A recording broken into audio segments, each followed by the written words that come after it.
a student and finding my voice here, my own voice, my own spiritual voice, and being around people who are educated and intellectual and supportive really helped shape who I am.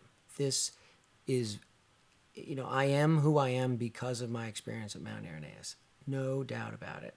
And as I was a business major at school, trying to figure out what I should do after school, I spent a lot of time with the friars, sort of thinking about what I was going to do. I sat in this room, probably, at the table, looking out at the view, the view that these rooms have now. And I remember sitting with Dan Hurley over breakfast or something, and I was looking out the window, and he just gently said, "John, you look pensive." And I didn't know what pensive meant, actually. And he was an English professor I knew, and I didn't want to ask him, but I ended up looking up what pensive meant. But I kind of had a sense that, it was something okay to be doing. And he gave me this sort of, and I said, yeah. He says, "What are you thinking about?" And I said, "Oh, I'm just thinking about stuff." And he kind of just gave me this sort of wizard-like look of assurance, like that was okay, like it's fine to sit, be quiet, and think, and be pensive. Where, I don't know, my mother, my father, who were are loving and supportive of me, might have kind of probed or something. I was there, and I was being pensive, and I felt like that's okay. And it's that kind of support, emotional. I mean, he was there, and in a way, I looked to him as supportive. But he wasn't saying anything. But his presence, the one question he asked, was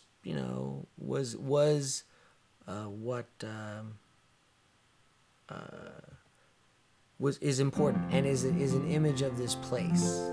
The experience, the energy of the place has been consistent. I've been saying this for a while now. And so it really is the place, and that doesn't just happen. I know that. But it's what Dan Hurley, Dan Riley, Joe and Lou, it's the essence of the place, to be welcoming and supportive, but to meet you where you are. And then life flows from that. And that, I think, is part of the magic of the place. For me, I think personal responsibility is significant and an important thing here. And, I was thinking about this morning in my kitchen.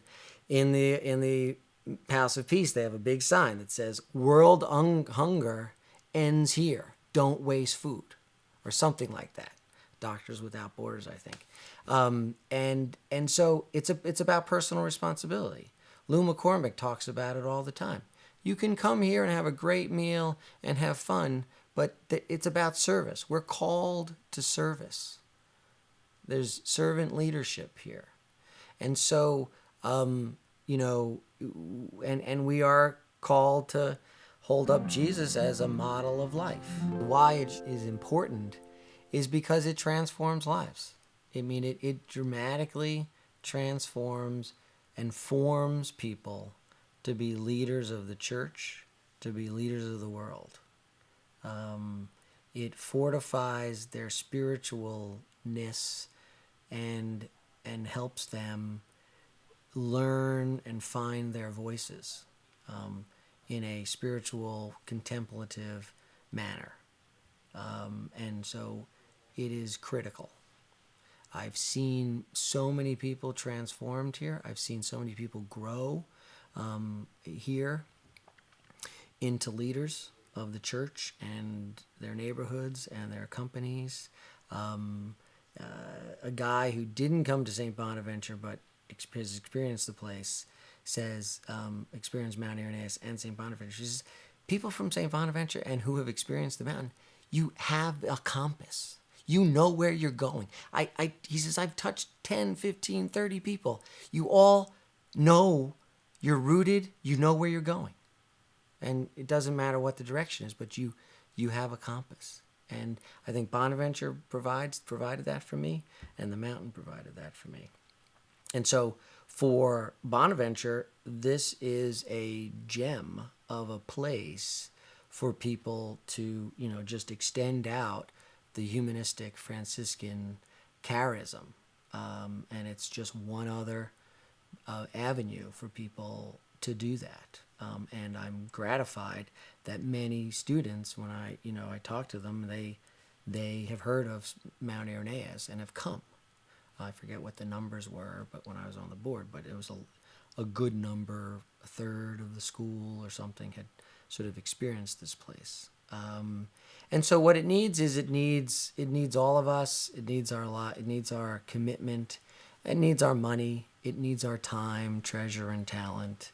And it needs our openness and patience to know that this is a magical place, and it doesn't just happen.